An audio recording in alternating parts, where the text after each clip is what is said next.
श्रीराम नमस्कार. आज 17 फेब्रुवारी 2021. श्रीमद भगवद्गीता भाग 82. नारायण भगवान श्रीकृष्ण, परमात्मा विष्णू आणि या परमात्म्याचा अंशात्मक अवतार. अंशात्मक एवढ्यासाठी की देह धारण केला. या चराचरामध्ये परमात्मा, परमात्म्याची शक्ती आणि परमात्म्याचं तेज हे पसरलेलं आहे. आणि त्यातलंच जो अवतार होता, देह धारण केला होता, नारायणाचा, श्रीकृष्णाचा,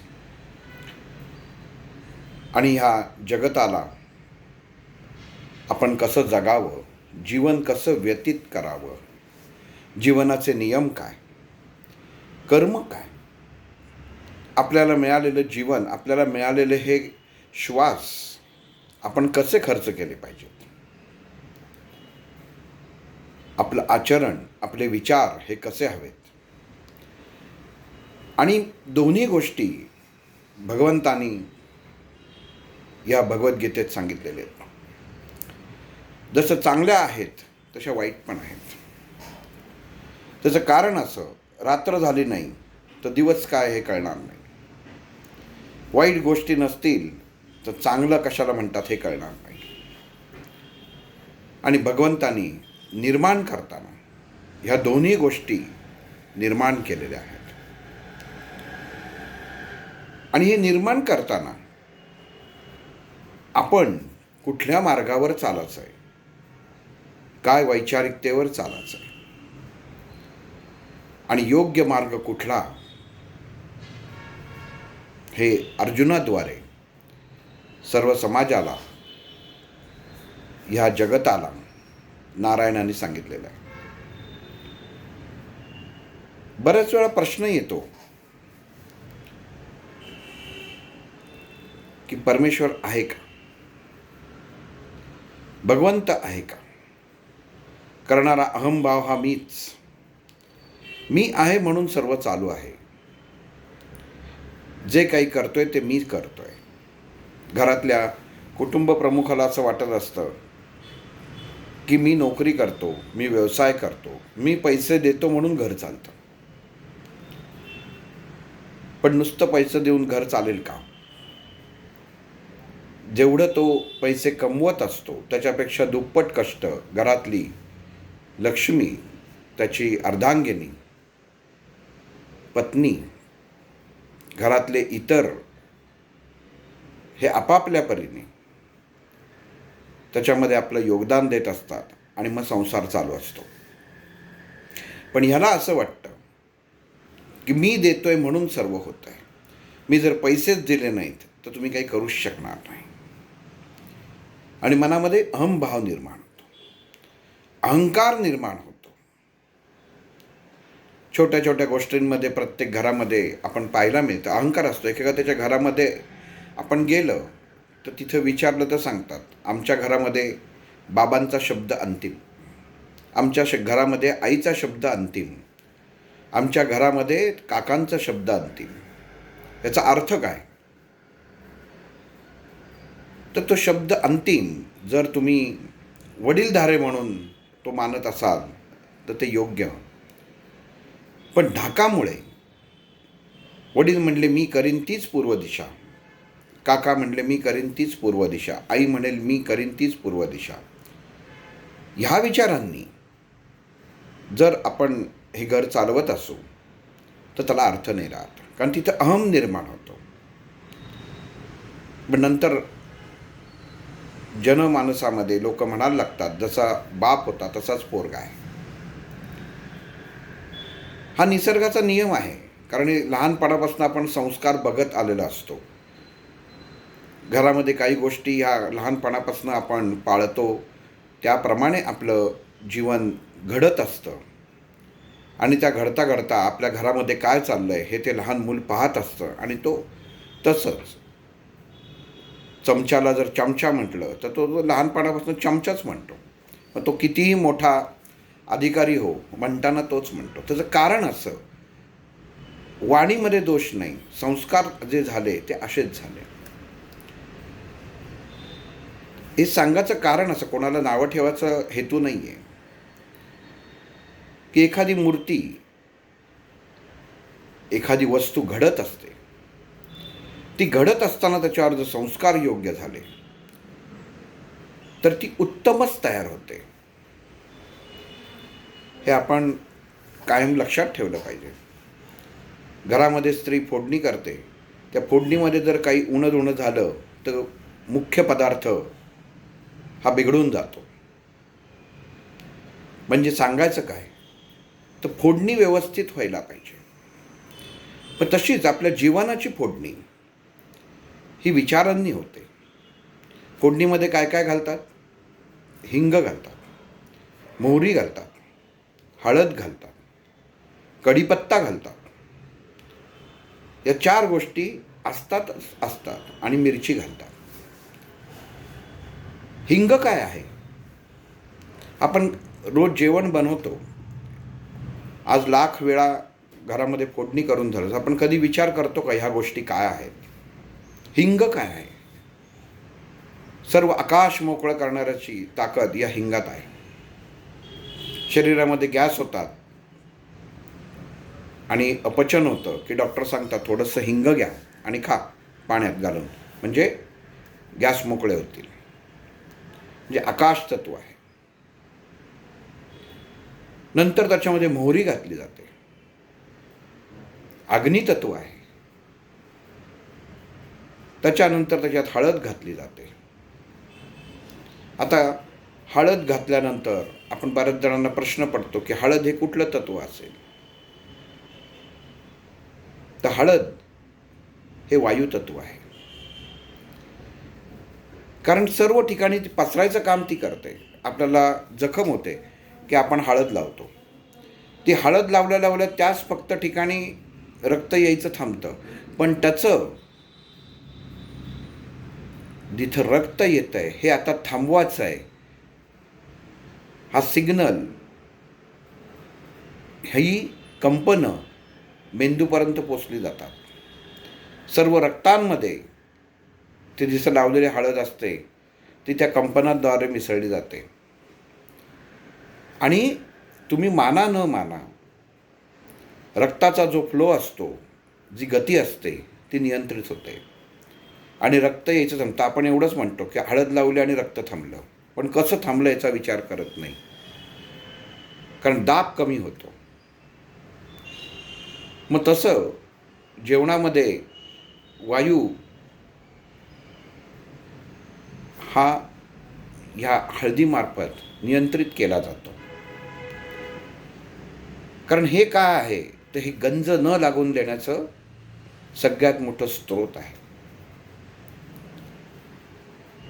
म्हणजे आपण पाहिलं, तिसरं चौथं याच्यामध्ये काय होतं, आपण त्यात कढीपत्ता घालतो, ताड ताड ताड ताड ताड ताड त्याच्यामध्ये त्याच्यात उडतं ते सगळं.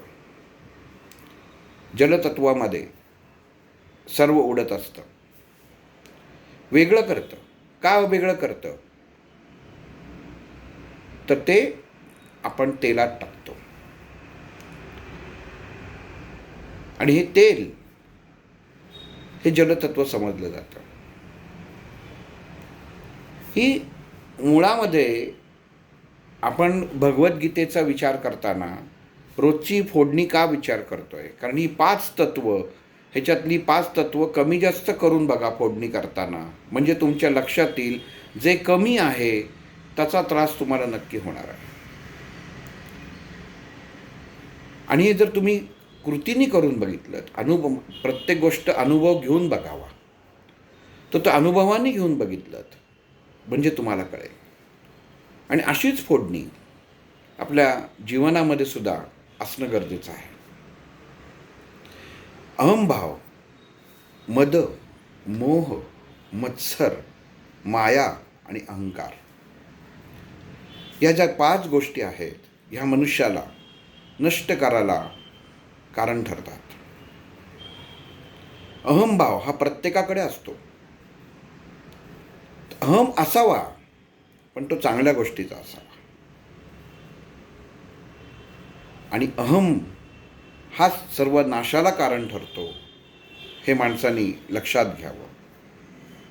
मोठमोठे राजे, सिकंदर राजा ज्यांनी जग जिंकलं, आणि अशी जी गोष्ट आहे की ती जेव्हा त्याची अंत्ययात्रा निघते तेव्हा तो सांगतो की माझे दोन्ही हात मोकळे ठेवा, की मी अख्खं जग जिंकलं पण बरोबर घेऊन काही घेऊ जाऊ शकलं नाही, दोन्ही हात मोकळेच.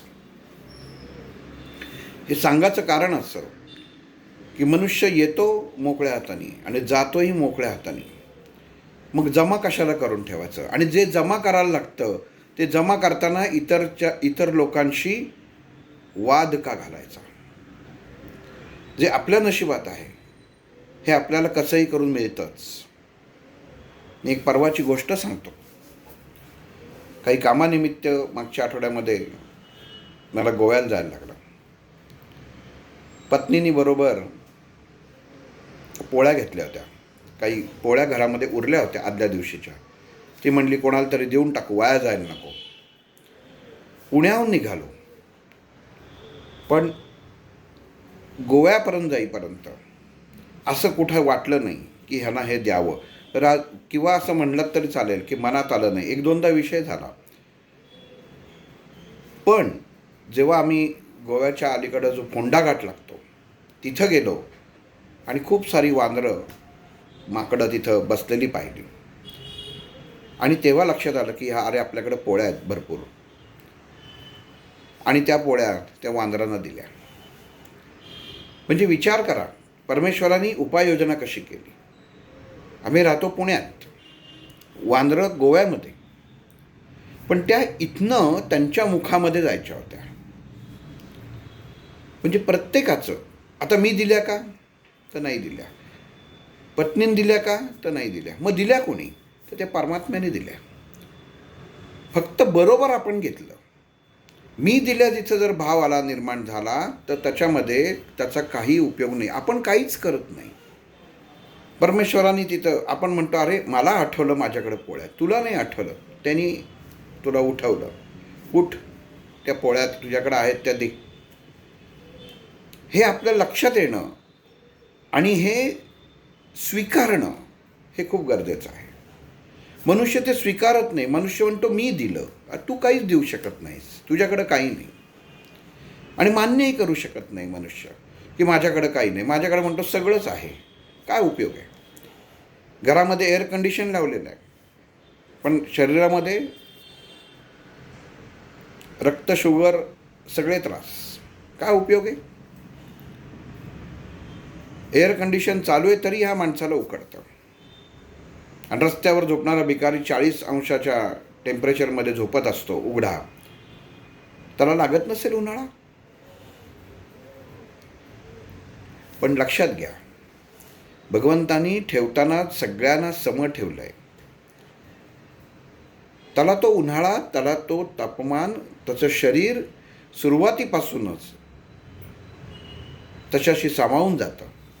आणि आपलं शरीर सामावून, आपण वाटतो की आपण सुखात आहे, तर आपण सुखात नाही, आपण त्याच्यासारखेच आहोत. तो आपल्यासमोर हात पसरतो आणि आपण मंदिरात जाऊन देवासमोर पसरतो, एवढाच फरक आहे. दोघंही भिकारीच. रोज संध्याकाळी आपण म्हणतो की मी रोज स्वामींजवळ हे मागतो ते मागतो. कशाला मागतोस? जर एकदा स्वामींनी सांगितलं की मी तुझ्या पाठीशी आहे, मग रोज त्यांना आठवण करून द्यायची का? रोज आईबाबांना आपण आठवण करून देतो की महिन्याने फी भरायची नाही दे. त्यांना माहिती असतं मुलाला काही लागलं, असं वाटत असतं मुलांना की आपल्याला आईवडिलांना आपल्याकडे लक्ष नसतं. आईवडिलांचं बरोबर लक्ष असतं. कर्माचा भाग. मग आपण काय मागायचं, काय घ्यायचं, हे सुद्धा आपल्या कर्माशी निगडीत आहे.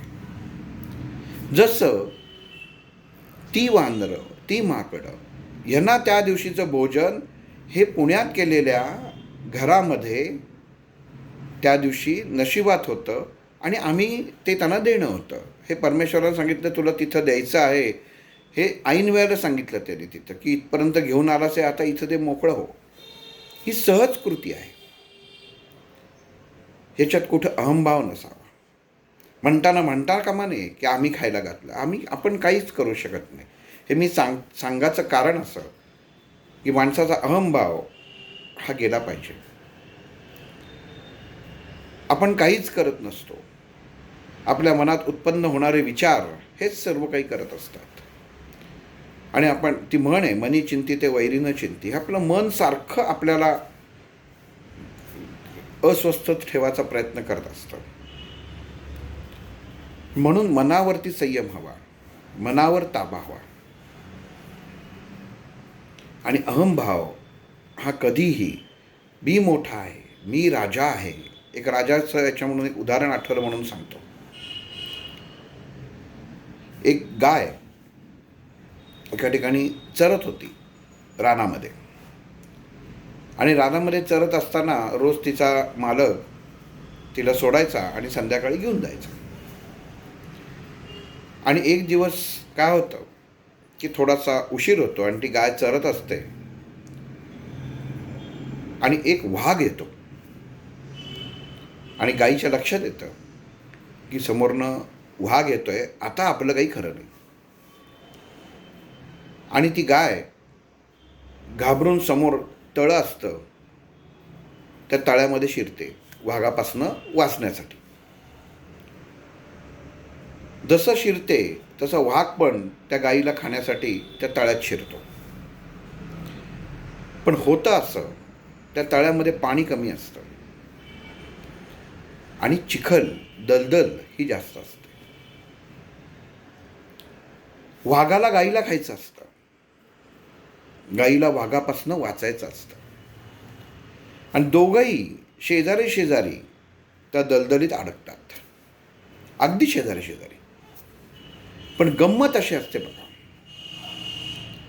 वाघ जो जंगलाचा राजा, तो त्या गायीला म्हणतो की मी तुला खाणार. आणि ती गाय म्हणते तू कसं खाणार मला, तू स्वतःच अडकलेला आहेस आणि मी पण अडकलेली आहे. बघा, इथं आपल्याला गोष्टीचं तात्पर्य समजून घ्यायचं आहे. अहंभाव, आपण म्हणतो ना मी सर्वोच्च आहे, हे कसं खोटं आहे. आणि तो वाघ अंगात ताकद आहे, जंगलाचा राजा आहे. हे सर्व असताना, आपलं सावध शेजारी असताना काही करू शकत नाही. कारण चारही पाय त्या दलदलीत फसलेले असतात. आणि जसे हलवले तसं तो अजून खाली जात असतो. आणि वाघाला तिथंही सुद्धा अहंकार होतो. तर असू दे,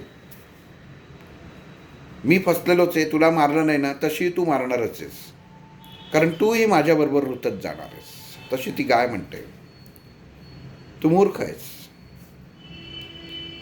आता थोडंच थांब, माझा मालक येईल. आणि मी इथं दिसत नाही म्हटल्यानंतर त्याला माहिती आहे की मी रोज चरणं झाल्यावर ते पाणी प्यायला येते आणि तो इथं येईल आणि मला पाहिल आणि मला ह्याच्यातनं काढेल. आणि त्याप्रमाणे थोड्या वेळाने तो मालक तिथं येतो आणि बघतो की गाय आणि वाघ तिथं आहेत. एक क्षणभर तो घाबरतो, पण त्याच्या लक्षात येतं की तो वाघ पण फसलेला आहे, म्हणजे अहम फसलेला आहे. जो स्वतःच्या ताकदीचा मगरुरी असते तो फसलेला आहे. आणि जे कमजोर सावध असतं पण ते हुशार असतं, त्याला खात्री असते की मला काढणारा मालक येणार. आणि ते फक्त ती गाय ओरडली की त्या मालकाचं लक्ष तिथं जातं, तो बघतो आणि दोरीने त्या गायीला बाहेर काढतो. गाय मालकाबरोबर निघून जाते. आणि गाय आधी वाघाला म्हणालेली असते माझा मालक आला तर मला बाहेर काढेल, तुला काढणार नाही, कारण तुला बाहेर काढला तर तू तुझ्या स्वतःतला गुण क्षणामध्ये जागृत होईल आणि तू दोघांनाही मारून टाकशील. म्हणजेच काय, अहम हा समोरच्याला, अहम हा दुसऱ्याला संपवून टाकतो आणि अहम हा स्वतःलाही संपवतो. त्या गाईला तो मालक घेऊन जातो आणि तो वाघ त्या दलदलीतच खाली जाऊन मरतो. गोष्टीचं तात्पर्य काय आहे?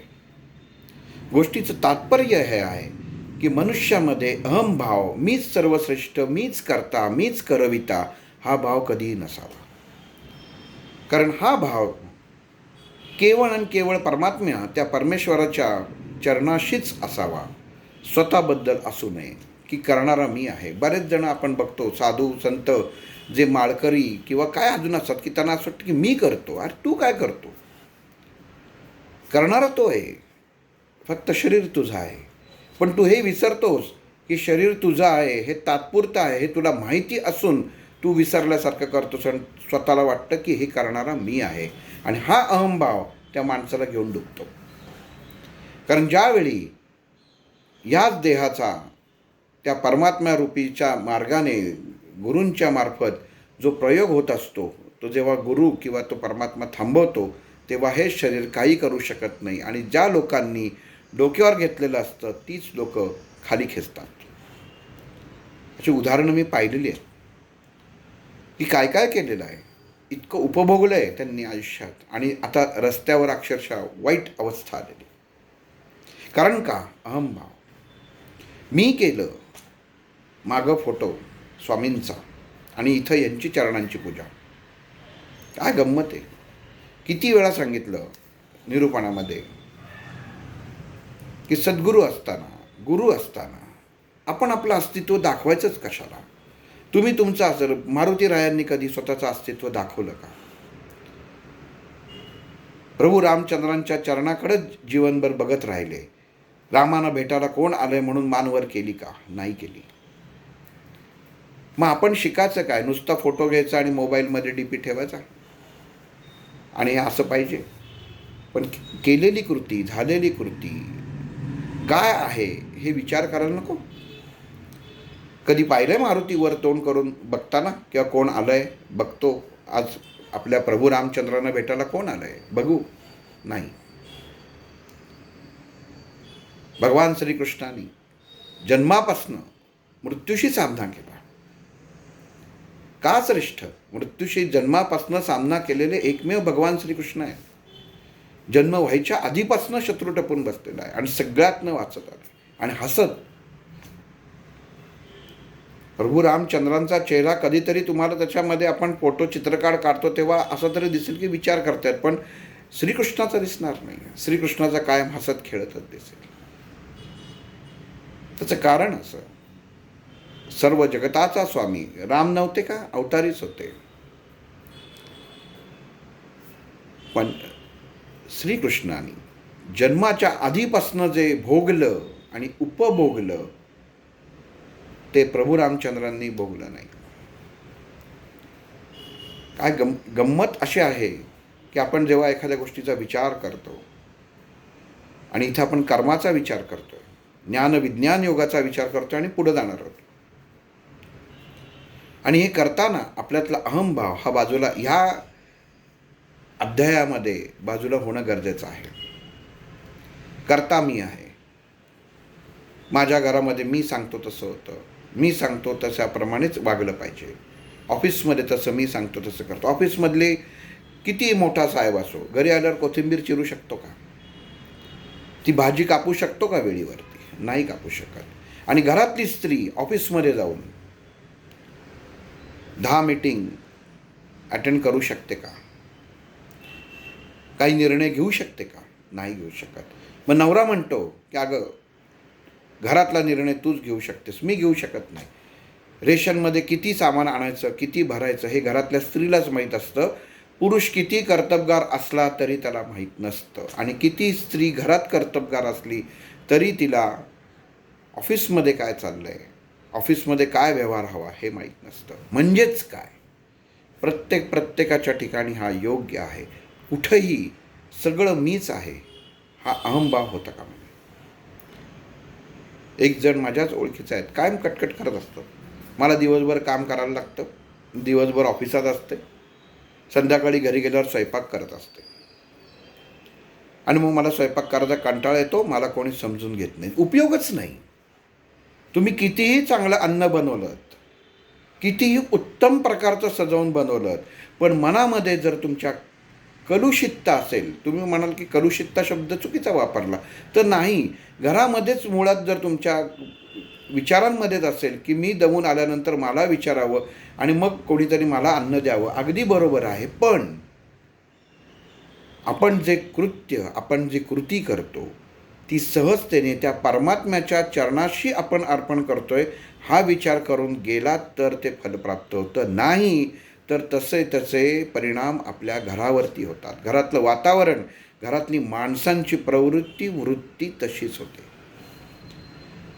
मान्य असतं की 8-8 तास 10-10 तास हल्ली सगळ्यांना काम करावं लागतं, पण घरी आल्यावर जेव्हा अन्न बनवतो तेव्हा आपले विचार हे अतिशय आनंदी हवे. घरच्यांसाठी अन्न बनवत नाही, हे त्या परमात्म्यासाठी अन्न बनवतो, हे कायम विचार मनामध्ये पाहिजेत. तरच आपण जेवताना सुद्धा की हे परमात्मा तुझ्या कृपेमुळे माझ्या ताटामध्ये आज हे अन्न आहे आणि फक्त तुझी कृपा आहे म्हणून हे मी अन्न खातोय असं सांगून, तू ह्या अन्नात वास कर असं सांगून आपण तो अन्नाचा घास घ्यावा.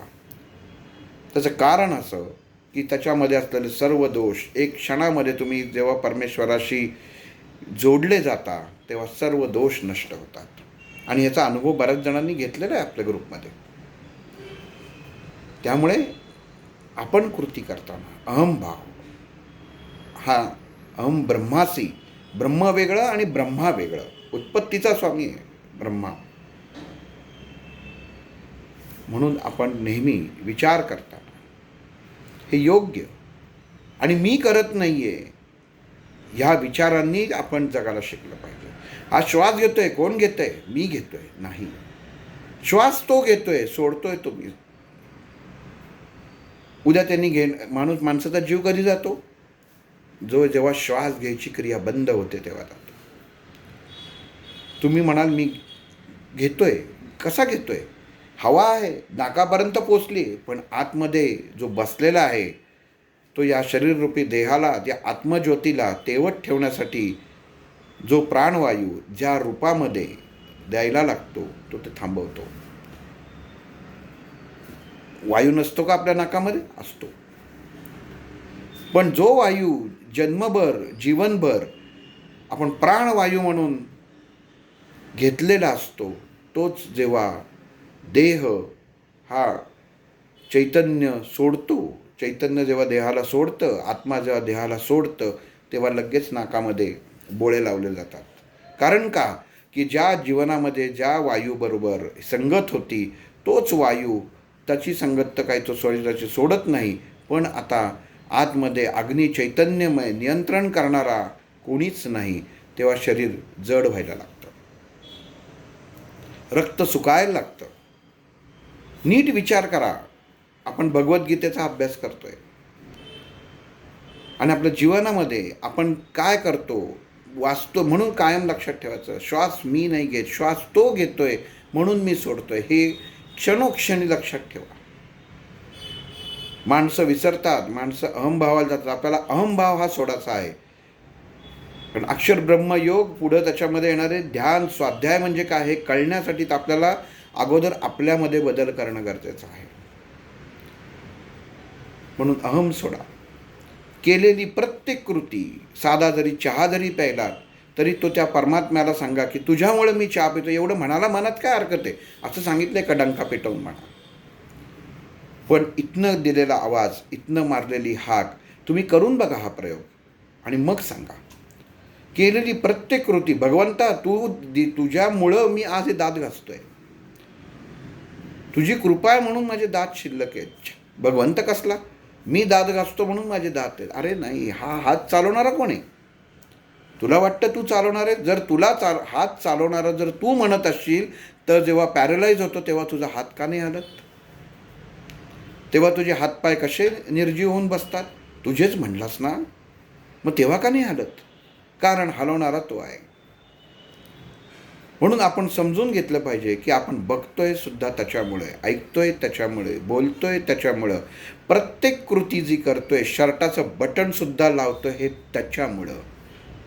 आज मी बघतोय, माझ्या सासऱ्यांना आज कंडिशन, बटन लावता येत नाही. का लावता येत नाही? हात आहेत, बोटं आहेत, शक्ती आहेत, पण ती शक्ती नाही की जी बोटं लावतील. विचार करा.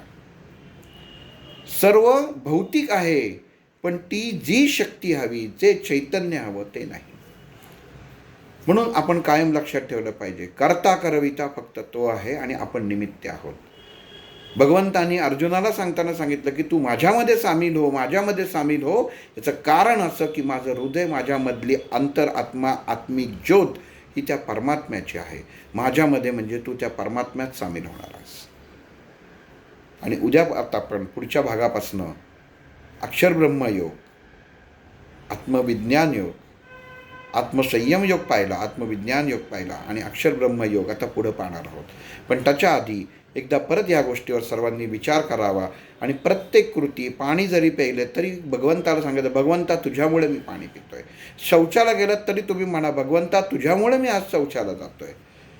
वेगळे तुम्हाला स्वाध्याय, ध्यान करायची गरजच नाही की इतकं तुमची वैचारिकता बदलेल की त्या भगवंताचं वेगळं नामस्मरण करायची गरज नाही.